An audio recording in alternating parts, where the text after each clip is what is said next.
আজি আমালোক এই ভিডিঅ'ত আলোচনা কৰিম ক্লাছ 11 অৰ্থাৎ ফাৰ্ষ্ট ইয়াৰৰ ইকনমিক্স ছাবজেক্টৰ প্ৰজেক্ট ৰাইটিং। প্ৰজেক্টৰ নাম হ'ব লাগিছে চেণ্ট্ৰেল বেংক।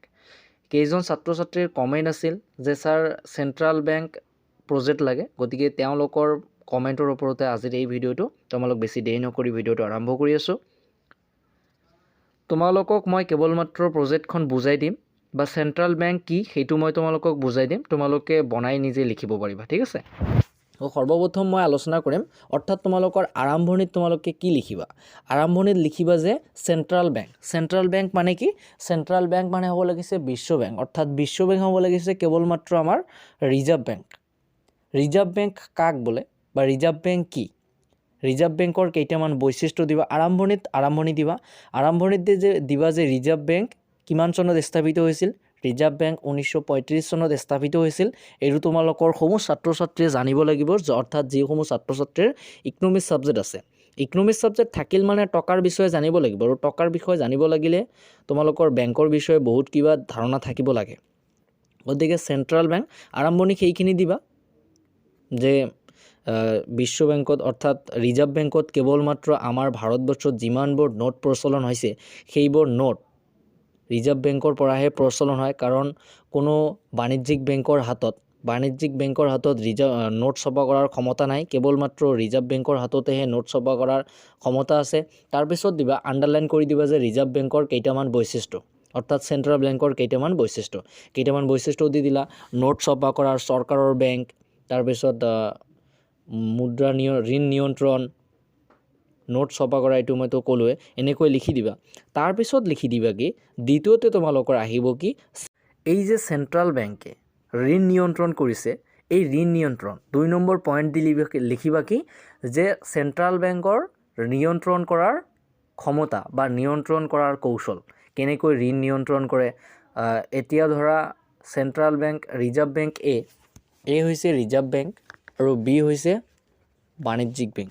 এই দুয়োটা বেংকৰ মাজত যে এটা আদান প্ৰদান হ'ব সেইটোকে ক'ব লাগিছে ঋণ নিয়ন্ত্ৰণ। এতিয়া ধৰা মোৰ পৰা কোনোবা এজন 100 টকা লৈছে, 100 টকাৰ পৰা মই যে আন এজন মানুহক 100 টকা দিছোঁ, সেই 100 টকা মোৰ পৰা তেওঁ 20% সুদত লৈছে আৰু 20% সুদ মোক দিব। সেই 100 টকা আন এজন যে ল'লে সেই আন এজনে বেলেগ এজনক দিব, সেই বেলেগ এজনৰ পৰা তেওঁ 30% ল'ব। এই 10% এইটো যে বৃদ্ধি হ'ল এইটোক কয় বেংক হাৰ। বেংক হাৰকলৈ তোমালোকে এটা আণ্ডাৰলাইন কৰি দিবা বা এটা পইণ্ট বনাই ল'বা। 3 নম্বৰ দিবা বেংক হাৰ কাক বোলে। বেংক হাৰ হৈছে ধৰি লোৱা এৰ পৰা এজনে ঋণ লৈছে 20% সুদৰ হাৰত, আৰু এই বিয়ে আকৌ চিক ঋণ দিছে। এই ঋণ দিয়াৰ ফলত যে 30% সুদ লৈছে, সেই 30% সুদটোকে ঋণ নিয়ন্ত্ৰণ বোলে। অৰ্থাৎ তোমালোকে লিখি দিবা শেষত আমালোকে এইখিনি ক'ব পাৰোঁ যে বজাৰ সুদৰ হাৰ আৰু বেংক হাৰৰ মাজত এটা যোগাত্মক সম্পৰ্ক আছে। এতিয়া ধৰা বেংক হাৰ যদি বৃদ্ধি হয় তেন্তে বজাৰ সুদৰ হাৰো বৃদ্ধি হ'ব। তোমালোকে ইণ্টাৰনেটত চাৰ্চ কৰিবা, ইণ্টাৰনেটত চাৰ্চ কৰিলে বহুত ভালকৈ বুজি পাবা, ঠিক আছে। তাৰপিছত 4 নম্বৰ দিবা। 4 নম্বৰ দি তোমালোকে লিখিবা কি চৰকাৰৰ বেংক। ৰিজাৰ্ভ বেংকে চৰকাৰৰ বেংক হিচাপে কাৰ্য সম্পাদন কৰে, আণ্ডাৰলাইন দিবা। অৰ্থাৎ এটা পইণ্ট বনাই ল'লা 3 নম্বৰ বা 4 নম্বৰ দি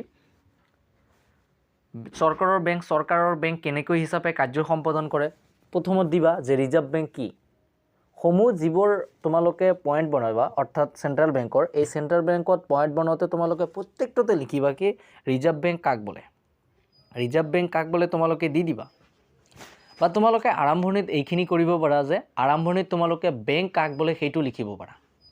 বেংক হৈছে এনে এটা বিত্তীয় অনুষ্ঠান বা প্ৰতিষ্ঠান য'ত আমালোকৰ টকা পইচা আৰু মূল্যৱান সা সম্পত্তি বা অলংকাৰ সুৰক্ষিতভাৱে জমা কৰি ৰাখিব পাৰোঁ, আৰু প্ৰয়োজন সাপেক্ষে টকা ঋণ হিচাপে সংগ্ৰহ কৰিব পাৰোঁ। আৰু বেংক 2 প্ৰকাৰৰ, এটা হৈছে ৰিজাৰ্ভ বেংক আৰু এটা হৈছে বাণিজ্যিক বেংক। এটা হৈছে কেন্দ্ৰীয় বেংক, ৰিজাৰ্ভ বেংক নেলিখিবা, তোমালোকে লিখিবা এটা হৈছে কেন্দ্ৰীয় বেংক। কেন্দ্ৰীয় বেংকটো হৈছে চেণ্ট্ৰেল বেংক, আৰু বাণিজ্যিক বেংকটো হৈছে যিমানবোৰ বেংক আছে চেণ্ট্ৰেল বেংকক বাদ দি, অৰ্থাৎ HDFC বেংক, তাৰপিছত ইকো বেংক, যিমানবোৰ বেংক আছে সেই বেংকটোৱে হৈছে বাণিজ্যিক বেংক। গতিকে তোমালোকে লিখি দিবা। আৰম্ভণিত তোমালোকে বেংক কাক বোলে সেইটোও লিখিব পাৰা, আৰু যদি নোৱাৰা তেন্তে মই প্ৰথমতে যিটো কৈছোঁ তোমালোকে সেইটোও লিখি দিব পাৰা, ঠিক আছে। তাৰপিছত তোমালোকৰ চৰকাৰৰ বেংক গ'ল। চৰকাৰৰ বেংক কেনেকৈ হ'ল মই তোমালোকক বুজাই দি আছোঁ।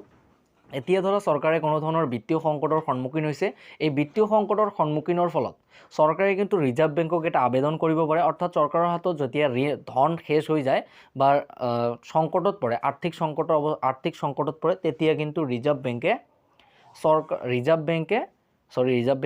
চৰকাৰে ৰিজাৰ্ভ বেংকৰ ওচৰত এটা আবেদন কৰে যে আমাক টকাৰ ঋণ লাগে। এই টকাৰ যে ঋণ লাগে এইটো যে এটা আবেদন কৰিলে, এই আবেদন কৰাৰ ফলত চৰকাৰক ৰিজাৰ্ভ বেংকে ঋণ নিয়ন্ত্ৰণ কৰে। এই ঋণ নিয়ন্ত্ৰণ কৰাকে বোলা হয় চৰকাৰৰ বেংক, অৰ্থাৎ চৰকাৰৰ বেংক হিচাপে কাৰ্য সম্পাদন কৰিলে। এইটো লিখি দিলা। তাৰপিছত তোমালোকে লিখিবা কি? তাৰপিছত লিখিবা বৈদেশিক মুদ্ৰাৰ ৰক্ষক। এতিয়া বৈদেশিক মুদ্ৰাৰ ৰক্ষক কেনেকৈ হ'ব? এতিয়া ধৰা আমেৰিকাৰ পৰা কোনো এজন মানুহে, অৰ্থাৎ যিমানবোৰ ইণ্টাৰনেশ্যনেল ব্যৱসায়িক আছে, ইণ্টাৰনেশ্যনেল ব্যৱসায়িক কিন্তু ডলাৰৰ মাধ্যমত, আমেৰিকাত ডলাৰৰ মাধ্যমত টকা ইনকাম কৰে। আমেৰিকাত যে ডলাৰৰ মাধ্যমত, আমেৰিকাৰ $1 আমাৰ ইণ্ডিয়াত 86। গতিকে এই টকাখিনি কোনে প্ৰদান কৰে? এই ডলাৰখিনি ক'ত জমা দিব লাগিব? এই ডলাৰখিনি ইণ্ডিয়াত আহি একো লাভ নাই, কাৰণ এই ডলাৰখিনি ইণ্ডিয়াত নচলিব। গতিকে এই নচলাৰ ফলত যিটো কাম কৰে, এই যে ডলাৰ লৈ ইণ্ডিয়ান কাৰেঞ্চি দিয়ে বা ৰুপি দিয়ে, এইটো ৰিজাৰ্ভ বেংকে কৰে। গতিকে ইয়াকে বৈদেশিক মুদ্ৰাৰ ৰক্ষক বোলা হ'ল। আৰু তোমালোকে লিখি দিবা, আৰু কেতিয়াবা বৈদেশিক তথ্যপাতি সংগ্ৰহ আৰু প্ৰকাশ কৰাৰ ক্ষেত্ৰতো ৰিজাৰ্ভ বেংকে গুৰুত্বপূৰ্ণ ভূমিকা পালন কৰে। তোমালোকে যদি ইকনমিক্স ছাবজেক্ট লৈছা, তেন্তে তোমালোকৰ আউট নলেজ থাকিব লাগিব। আউট নলেজ থাকিলেহে তোমালোকে হায়াৰ ছেকেণ্ডেৰী, অৰ্থাৎ ফাৰ্ষ্ট ইয়েৰত আছা ন এতিয়া, ফাৰ্ষ্ট ইয়েৰৰ পৰা কেইদিনমান হায়াৰ ছেকেণ্ডেৰীত উঠিবা। হায়াৰ ছেকেণ্ডেৰীত তোমালোকে কেতবোৰ প্ৰশ্নৰ উত্তৰ নিজে লিখিব লাগিব, নহ'লে পৰীক্ষাত ভাল নম্বৰ নাহিব। আৰু তোমালোকে এনেকৈ দিবা। একেবাৰে শেষত তোমালোকে কি দিবা? শেষত দিবা যে ৰিজাৰ্ভ বেংকৰ কি সুবিধা, কি আমালোকে পালোঁ, ৰিজাৰ্ভ বেংকৰ পৰা ঋণ নিয়ন্ত্ৰণ কৰিব লাগে, আৰু যিমানবোৰ বেংক আছে সমূহ বেংকে ৰিজাৰ্ভ বেংকৰ ওপৰত নিৰ্ভৰশীল। ৰিজাৰ্ভ বেংকে মুদ্ৰাৰ ৰক্ষক আৰু বৈদেশিক মুদ্ৰাৰ ৰক্ষক আৰু প্ৰকাশ হিচাপে কাৰ্য সম্পাদন কৰে।